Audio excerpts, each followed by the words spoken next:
বিজেপির ভোট চুরি করছে এই দাবি তুলে ভারত বাংলাদেশ সীমান্তে গণস্বাক্ষর রাজ্য কংগ্রেস নেতৃত্বের 2024 সালের লোকসভা নির্বাচনে ভোট হয়েছে, তাতে যারা দেশ গড়ার জন্য ভোট দিয়েছেন তারাই আজ এসআইআর এর কোপে পড়েছেন।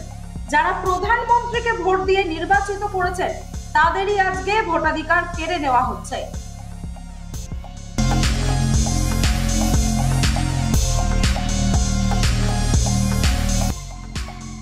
বিদ্যাধরী নদীর পাড়ে আদিবাসী পাড়ায় ছোট ছোট বাচ্চাদের হাতে নতুন বস্ত্র তুলে দিল স্বেচ্ছাসেবী সংস্থা। হারোয়া থানার কুটখালি গ্রামের আদিবাসী পাড়ায় শিশু সহ শতাধিক মানুষের হাতে নতুন বস্ত্র তুলে দিলেন স্বেচ্ছাসেবী সংগঠনের সদস্যরা।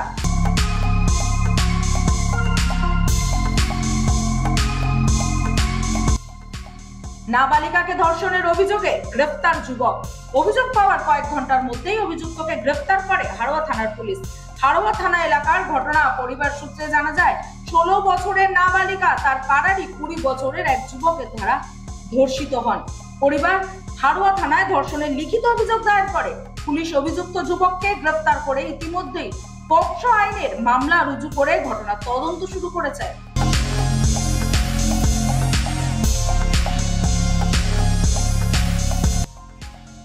চলতি মাসের 20 তারিখ ফুটবল খেলাকে কেন্দ্র করে হাসনাবাদে যে ঘটনা ঘটেছিল, সেই ঘটনায় তৃণমূলের পঞ্চায়েত সদস্য সহ মোট 5 জন আহত হয়। তাদের মধ্যে 2 জন এখনো হাসপাতালে চিকিৎসাধীন। সেই ঘটনায় পাটলি খানপুর গ্রাম পঞ্চায়েতের প্রধান কাদের মোল্লা ও অঞ্চল সভাপতি পিন্টু মোল্লাকে গ্রেফতার করে হাসনাবাদ থানার পুলিশ।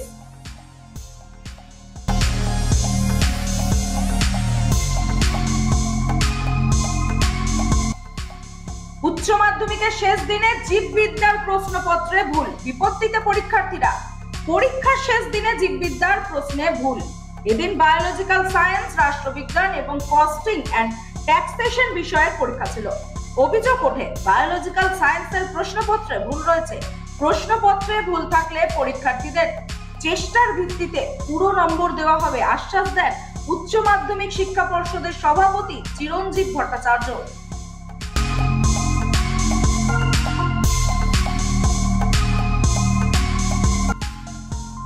স্বরূপনগর থানার পুলিশ ও বিএসএফ পৃথকভাবে অভিযানে গ্রেফতার করে 3 বাংলাদেশিকে।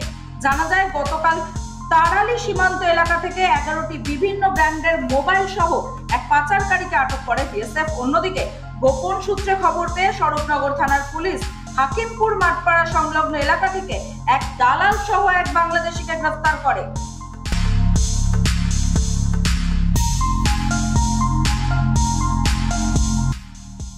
রামপুরহাটে বালি বোঝাই ট্রাক্টরের ধাক্কায় ভ্যান চালকের মর্মান্তিক মৃত্যু।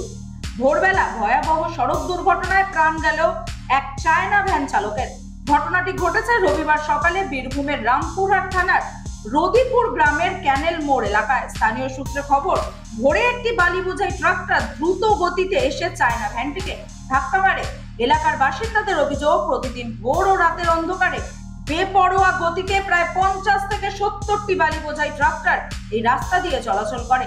অভিযুক্ত ট্রাক্টর চালককে দ্রুত গ্রেফতার করে কড়া শাস্তি দিতে হবে এবং একই সঙ্গে অবিলম্বে এই রাস্তায় বালি বোঝাই ট্রাক্টরের যাতায়াত বন্ধ করার দাবি রাখেন স্থানীয়রা।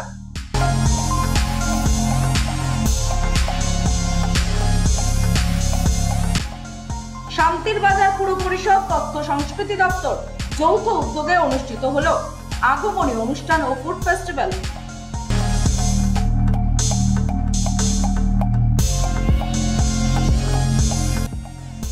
দুর্গাপুজোর চাঁদা নিয়ে ত্রিপুরা রাজ্যের ফটিকরায় বিধানসভা এলাকার ডেমডুমে ক্লাব কর্তৃপক্ষ এবং লরি চালকদের মধ্যে সংঘর্ষ।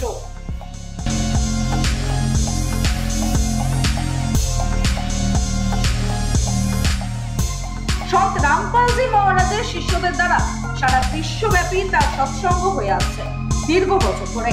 এ রাজ্যে সন্ত রামপালজি মহারাজের শিষ্যরাও কোনোভাবে পিছিয়ে নেই।